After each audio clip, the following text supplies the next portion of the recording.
works as hard as the other engines, but the real problem with him is that he's loud and boastful. He was an American heavy goods engine, and he's often cocky. It doesn't take much, though, to take him down a puff or two. One day, Big Yank was acting worse than ever. He had just returned home from the workshop with a shiny black new tender behind him, and was showing it off with pride. Man, don't it look great?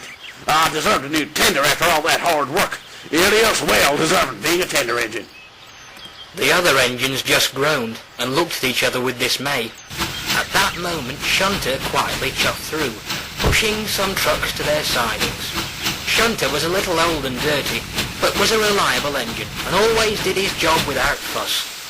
Big Yank saw him pull in and laughed. You look worn out. I am a bit. But I've been here, there, and everywhere with these trucks.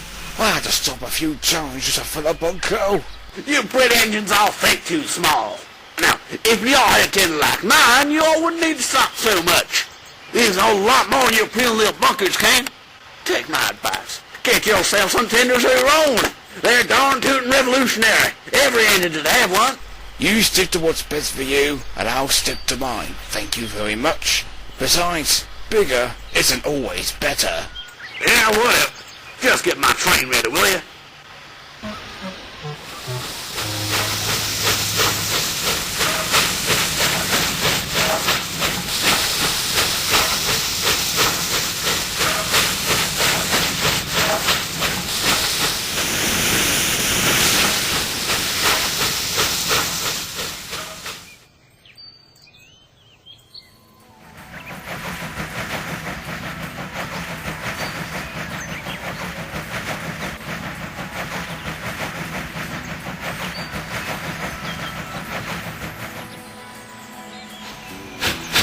Went on about tenders for days on end, and soon the other engines began losing patience with him.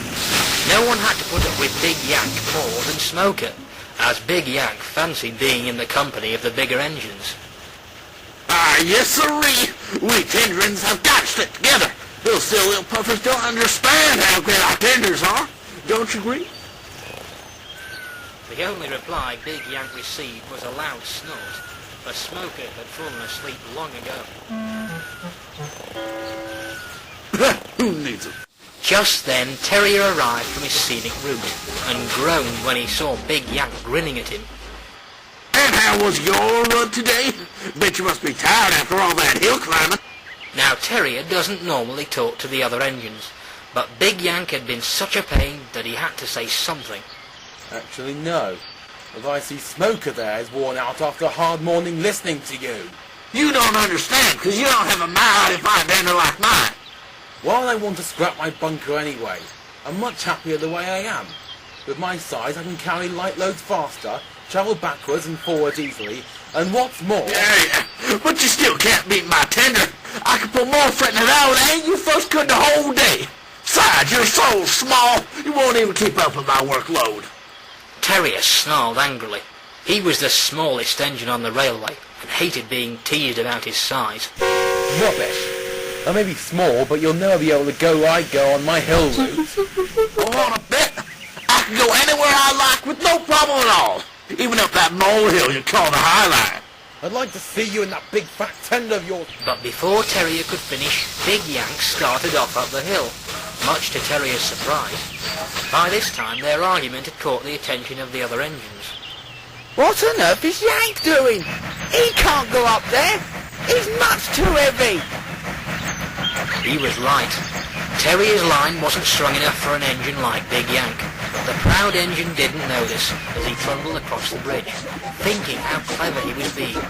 Suddenly, as he started to turn the corner, the ground beneath him seemed to shift like an earthquake as the rails buckled and bent. His tenderly rail rammed itself on the narrow walls, where it stuck fast. Oh, nuts!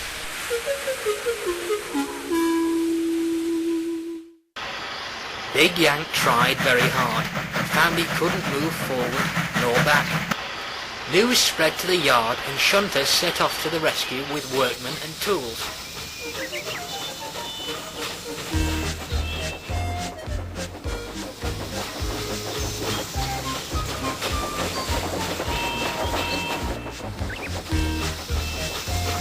Very carefully, they managed to lead a Big Yank's tender to the rails, where Shunter pulled him out to safety. Then they rolled off back to the yard, with the big engine feeling dreadfully embarrassed.